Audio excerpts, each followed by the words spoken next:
Johan van Kreij is my name. Good morning. Good morning. Heretics. And good to see you all here in good state. So last night I had a narrow escape experience because we were on the street and we ran into a bunch of low-pass filters, but by hiding in an alley we managed to escape. Heretical sound synthesis. Very nice to be here with you today. So the title of this morning indeed is the session is Luthery. And although the internet was not, how do you say, definitely clear about what the meaning is of that word, it suggested to me that this is a good moment to maybe speak about some fundamentals. So rather than speaking about my own work this morning, I want to actually talk a little bit about the non-standard synthesis approaches from a composer, Dick Rijmarkers. So, heretical sound synthesis, non-standard synthesis, but there's a sonology alumnus, Luc Dubbereiner, who called it compositionally motivated sound synthesis. So, anyway, from a sort of early music perspective, I would like to go into this work today. So this Dutch composer Dick Rijmarkers and the work Canon 1 from 1964 is a work that was realized without the aid of computers. It was realized without the aid of code, simply using tape machines. And some years ago, I did a research into this early electronic composition. So there we are, Dick Rijmarkers Canon 1. And during this research, it slowly dawned on me that the ideas that this work is based on are very similar to those that are introduced or that were introduced to me as being non-standard. Ideas which, by the way, have always very much inspired me and are part of my work, my own work. I want to actually start by playing the composition. I thought to maybe play the whole composition of 5 minutes, but maybe I will fade out somewhere given the time constraints. But in order to get an idea of what the piece is about, and before that I want to explain the most important of its characteristic, which is called the double pulse.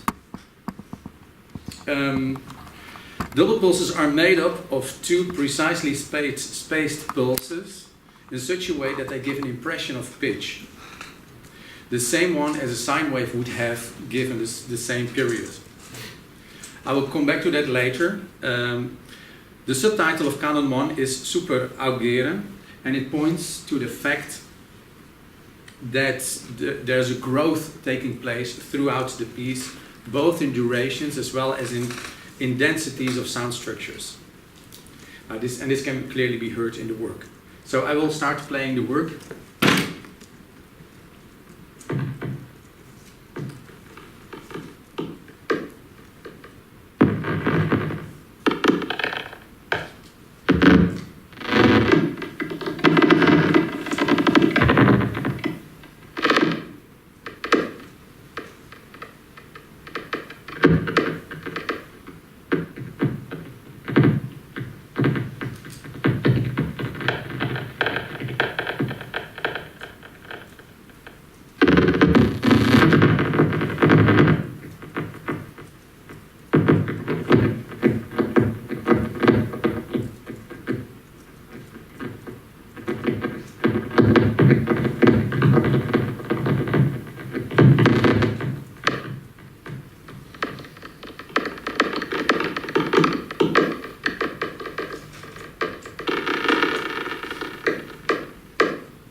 Dick Rijmakers left an enormous oeuvre consisting of electronic compositions, music theater works, installations, electronic schematics, books, articles, and even pop music.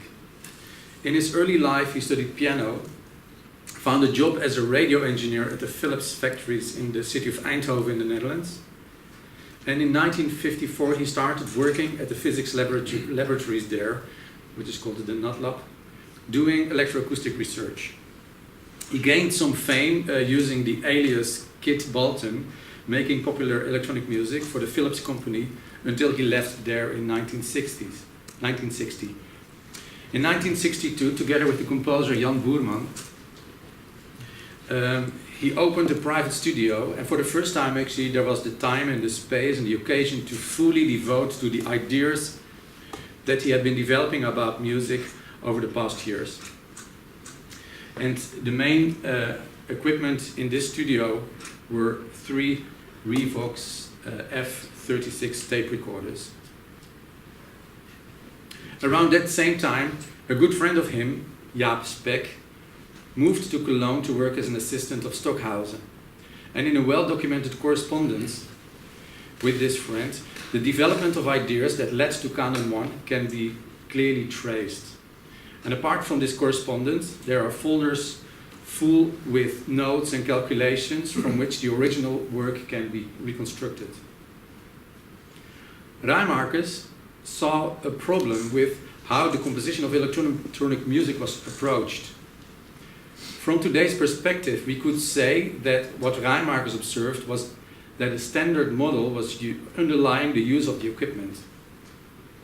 In addition to this, psychoacoustics was believed to add useful methods in order to compose from the perspective of the perception of sound.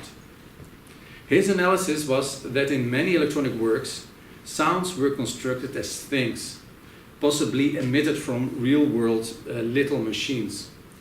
And these sounds were fixed to a timeline, almost as pitches to a pentagram, and then some reverb was added, and possibly some rotational movement in order to suggest a spatial setting. And even though such methods could lead to impressive works, as that is how Rijmakers himself described, for instance, the work Contacte, that was realized more or less at the same time, the work Contacte by Stockhausen, of course. And by the way, Jaap Spek was working on the realization score of this work, and actually he had sent Rijmakers illegal copies, including recordings of the intermediate stages of Contacte. So he could really study that work in depth. So even though such methods could lead to impressive works, Rijmakers' thinking focused on defining new models of music and composition, using technology to create new experiences rather than merely revisiting existing ones. This approach of trying to find new artistic aims given new technology is in a clear manner expressed in the words of Paul Berg. We already had a reference to him before. When he wrote in 1979, a myriad of sound synthesis programs exist based on models related to instrumental music or the design of a traditional analog electronic studio. They all require the use of computers because of the magnitude of the task. For many, this is perhaps the only reason why they require the use of a computer. It is a valid reason, but it is certainly not the most interesting one. More interesting ones are to hear that which without a computer could not be heard, to think that which without a computer would not be thought, to learn that which without a computer would not be learned. So Rijmakers defined the outcome of electronic composition as a morphology. A morphology or density is a possible outcome of a process that is controlled by various parameters that, when changed, can produce dramatically different ones. The quest Rijmakers found himself on in 1963 was to gain control over changing properties of sound in such a way that they would lead to finding parameters different than the traditional ones such as pitch, intensity, timbre, and duration. In short, the sounds in a morphological composition could be described as